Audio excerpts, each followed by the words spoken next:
All hail Biafra! This is Biafra Liberation Army Network coming to you again. Please like, share, and comment. Father, could you tell us what is being filed today and read the letter, the cover letter of this petition? Thank you very much. Of course, my name is Reverend Father Dr. Augustine Odimegwa. We're here today to submit to the office of the President this Magnitsky Act that we're holding a couple of our judges and attorney generals responsible for the continued incarceration of Mazi Nnamdi Kanu in solitary confinement without trial, without due trial. The White House. 3. American Veterans of Igbo Descent, AVID, Rising Sun Charities Organization, and Ambassadors for Self-Determination, submission against Nigerian jurists and the former Attorney General for sanctions under the Global Magnitsky Human Rights Accountability Act, 22 USC. Dear Mr. President, of course, reading on behalf of Bruce Fine, representing American Veterans of Igbo Descent, Rising Sun Charities Organization, and Ambassadors for Self-Determination. All three are non-profit organizations substantially dedicated to monitoring gross violations of internationally recognized human rights, especially in Nigeria. Pursuant to the Global Magnitsky Human Rights Accountability Act, 22 USC and EO 13818, the three non-profit organizations urge Magnitsky sanctions against a quintet of Nigerian judges implicated in the persecution of Biafran leader Mazi Nnamdi Kanu for exercising his rights to free speech and association and a fair trial. The names include Justice Binta Motala Nyaku, Justice Hama Simon Samani, Justice Hama Akawa Barka, and Justice Mohammed Lawal Garba, and former Chief Justice of Nigeria Olukayode Ariwola. They also seek Magnitsky sanctions against former Attorney General Malam Abubakar Malami. The violations include ongoing arbitrary detention as determined by the United Nations Working Group on Arbitrary Detention, denial of the right to fair trial, judicial endorsement of Mr. Kanu'S kidnapping, torture, and extraordinary rendition from Kenya to Nigeria. Nigeria's protracted persecution of Mazi Nnamdi Kanu for peaceful advocacy of a self-determination referendum in Biafra commenced as early as 2015. In September 2017, Nigeria's military attempted to assassinate Mazi Nnamdi Kanu in his hometown. Many were murdered, but he managed to escape by a miracle. In June 2021, Mr. Kanu was kidnapped and tortured by Nigerian authorities in Nairobi, Kenya, followed by extraordinary rendition to Abuja, Nigeria. He has been detained in solitary confinement without trial and without proper access to lawyers ever since. The United Nations Working Group on Arbitrary Detention found on July 20, 2022 that Mazi Nnamdi Kanu's detention violated 16 international human rights covenants. It ordered his immediate and unconditional release and the reparations paid. Nigeria has flouted the working group decision for more than 3 years now. On October 26, 2022, the Federal High Court Umuahia declared Mr. Kanu extraordinary rendition unlawful and unconstitutional and awarded damages to him. On December 15, 2023, the Supreme Court of Nigeria, while acknowledging the Nigerian government's extraordinary rendition of Mazi Nnamdi Kanu as criminal, nevertheless decreed that the fruits of its crime, his detention and persecution, were legal. Bruce, could you tell us about the severity of the violations of justice? I mean, just how gross of an injustice is this, and where did they go off the rails in regards to how they treat Mazi Nnamdi Kanu? Well, a few pages of history often speaks volumes of logic here. The persecution really began even before the more recent kidnapping and torture in 2021. As far back as September in 2017, there's an attempted assassination through the military to kill Nnamdi and his family and friends. Nnamdi escaped by a miracle. His friends, many of them were killed.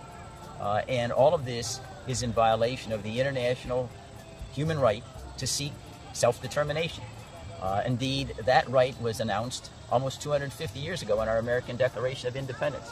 The right to government by the consent of the governed, a right that every group enjoys around the world. It wasn't limited to the United States. And the fact is that the Biafrans never joined Nigeria. They were forced at the point of machine guns by the British in 1914 to amalgamate with other portions of Nigeria. But there wasn't any vote, and so there's no need to secede from an organization you never joined. And Nnamdi Kanu has been persecuted mercilessly by the Nigerian government for seeking to defend this right. Now, we want to compare the persecution with others. Nelson Mandela is a nice benchmark. If you read his memoirs, on Robben Island when he was detained, he lived in a paradise compared to Mazi Nnamdi Kanu. He wasn't in solitary confinement. He actually taught and learned from universities with other inmates there. They had games. There wasn't anything like solitary confinement. He had access to lawyers. Mazi Nnamdi Kanu does not. He doesn't even have access to me. I've been 6 times. They say, no, Mr. Fine, you can't visit with him. Even the persons who visit with him, they can't take in any pencils, no papers. Everything is recorded. Everything is videoed. There's no privacy whatsoever. So again, if we want to take a comparison with Nelson Mandela, who ended up being not only a Nobel Peace Prize winner, but an international hero, he's suffered far more grotesquely. And it's continuing to this very day after 4 years. Now, I'd like to amplify for our audience here as well. The Global Magnitsky Human Rights Accountability Act empowers the president to identify foreigners who are guilty of gross violations of human rights, freeze their assets, and ban them from ever traveling to the United States. And that's what we're asking happen in this particular case with regard to the 6 individuals that we identify in our petition. Now, one of the other elements that comes from the Global Magnitsky listing is it's a stigma. It puts you in the same category as notorious, horrible human rights violators, Adolf Hitler, Joseph Stalin, Kim Il-sung in North Korea, anyway, all the ones that you remember by reading in the newspapers. And we would hope that the Nigerians would wake up. This is simply the opening shot, if you will, of trying to obtain justice for Nnamdi Kanu. If others do not shape up and help and insist on his release, they will be on the list that we present to President Trump as well. And that ought to be a message that goes out to everyone in Nigeria who's been involved in this complete travesty of justice against Mazi Nnamdi Kanu. You will be our next petition if within the next short while Nnamdi Kanu is not free as he deserves to be under international law. Bruce, can you expound on the teeth that are in the Magnitsky Act and just how deep can they go to both the individual and the country? Well, the individuals can be banned from ever visiting the United States. They can't do business here. If they have any assets, they will be frozen. But the United States also can, under Magnitsky and related laws, impose embargoes. They can cut off, they can impose tariffs. We know Mr. Trump might slap 500% tariff on Nigeria in order to encourage them to release Mazi Nnamdi Kanu. They're almost a limitless array of sanctions, if you will. They could send, they could cut off all military supplies, which right now Nigeria is quite dependent upon the United States for a military supply. They should prevent them from getting access to World Bank loans or IMF loans. So there's a huge arsenal that the President of the United States wields to pressure Nigeria to doing the right thing. We don't want to go that way. Mr. Trump doesn't want to take the Nigerian people, who oftentimes suffer with the sanctions, down with the leaders. But after all, the leaders and the acquiescence of the people, especially the Fulani, are responsible for the plight of Mazi Nnamdi Kanu, and they need to take risks themselves in order to do the right thing and say, well, I don't want to take a risk. The government will retaliate. Well, Mazi Nnamdi Kanu took a risk far greater than anybody's asking you to take. It's time to be accountable for your own country and your own compliance with international law and push back against the government of Nigeria that, again, has acted in dastardly criminal fashion for at least 4 years. And I want to underscore what the government did is a crime. Think of this obtuseness. Nnamdi Kanu is being prosecuted by the criminal organization that captured and prosecuted him. It's the government should be prosecuted by Nnamdi Kanu, not the other way around. And when that happens, we know that justice will have prevailed. Does a president have the power to actually punish countries doing business with Nigeria? I mean, how far do those teeth go?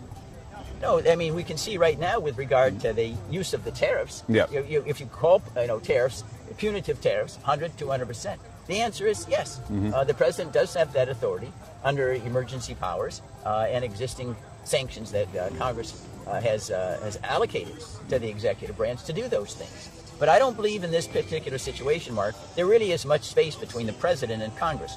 Congress also of the United States is very, very critical of Nigeria.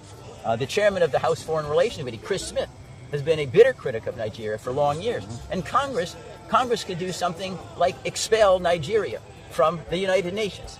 That was done in a similar way with suspension. During the period of apartheid in South Africa, the United Nations suspended South Africa until it abandoned apartheid after Nelson Mandela was released. It was suspended for over 2 decades. That sanction is looking Nigeria in the face right now. That you continue to defy international human rights. You're not worthy of sitting in the United Nations anymore. And think of this kind of oddity. It was the United Nations Working Group that said Nnamdi is being held in violation of 16 international human rights covenants and orders his immediate and unconditional release. It is an arm of the United Nations. So how can Nigeria be part of an organization which is flouting at the same time? It just doesn't compute. And again, we hope that Nigerians will get control of themselves. There's a way in which you can use peaceful avenues of redress, separation. It doesn't need to be violent. It's happened in Czechoslovakia divided. It happened in Sudan divided. It's been done before. They need to get the negotiating table with Mazi Nnamdi Kanu so that everybody can be a winner. If it's not, we risk everybody being a loser. As an attorney, one last thing. Bruce, if you could expound on the difference of how they captured Mazi Nnamdi Kanu. Was it more of an arrest or a kidnapping? No, this was a kidnapping out and out. He's driving to the airport, Nairobi. They kidnap him, take him to secret premises, torture him for 8 days, then stick him in a private plane to go back to Abuja. That is kidnapping by any other name. Moreover, the Nigerian courts themselves have acknowledged the kidnapping but said, well, it doesn't really matter. You can prosecute the fruits of your kidnapping, which runs contrary to all law. That is, a fundamental rule from the beginning of time is you shouldn't let crime pay. Well, what's happened here is the Nigerian courts has told the government, you can make crime pay. You can engage in crime to capture somebody and then keep them and prosecute them and put them in prison. That really turns justice upside down. Yeah. What is the maximum that is allowed for solitary confinement? And then we can talk about what's happening here. Well, it's very limited. Solitary confinement in case of emergent circumstances might be necessary when you have an uprising and you need to isolate someone temporarily to quell some kind of rebellion or insurrection. But beyond that, solitary confinement is absolutely prohibited. In the United States, it's generally prohibited with regard to our own prisoners. Why would you need solitary confinement? And then there was a risk that he's going to foment rebellion with other inmates, but there's none of that here whatsoever. And moreover, there was never 1 second where Nnamdi Kanu was outside of solitary confinement. That is, there was never any evidence that putting him in inmates that were in regular operation of a prison system would create any problem whatsoever. They stuck him in there for a simple reason. They wanted to make sure his influence, his valor did not rub off on anybody else. That's all it was. And it's clearly another reason why he's being detained in violation of international human rights covenants. And again, I want to go back to Nelson Mandela because he's kind of the benchmark for what was supposed to be a horrible, horrible treatment. He lived in paradise compared to Nnamdi Kanu. He was not in solitary confinement. He took courses online. He taught courses online and with other inmates and engaged in sporting activities. All of that being denied to Nnamdi. Is it true that solitary confinement, if used, is limited to a certain period of time? And what is that time? Well, the time is where it's necessary. If you have some kind of uprising, you'd say we need to put people in solitary confinement because they've been engaged in, say, internecine warfare. They're killing each other. They're hurting each other. Yeah. So it's like if you have two kids, brothers and sisters, they're fighting each other. Okay, you stick them in their separate rooms for a certain period. They cool off. I heard 15 days was the maximum. Yeah. That was well, allowed I don't know whether it's humanitarian arbitrary. 15 days could be too long, depending upon the circumstances, where somebody is in need of emergent care. No, 15 days could be too long. It's about all the circumstances, but 15 days is a benchmark. Yes. All right. Could you tell us about his health? On the one side, physically, I've heard horrible things, but psychologically, how is he doing? And then if you could expound on physically how he's doing. Yeah, Mark, thank you so much for that question. I just came back from Abuja. I was there visiting him on almost 3 times a week on daily basis. His health is failing and he needs immediate medical attention. But I want to say this to my brothers and sisters over there. Nnamdi Kanu is not your problem. If anything, he's the solution. So the people that think that they are benefiting from keeping him and try to kill him, basically that's what it is, just like Father just said and Bruce said. You can't keep somebody for that long. It's just God that is holding on to his health. They need to give him the best medical attention, fly him out to maybe United States, Yes. to be checked out, and make sure that he's alive. His That life is something they need to do. Nobody should be begging them for that. They have not achieved anything by keeping him there. If anything, things have deteriorated in the southeast region. Things were not so 4 years ago. For the hatred of the late president had on the Igbos should not be extended. The elites of the Fulanis need to come together and know that this thing that they're having against the Igbos need to stop.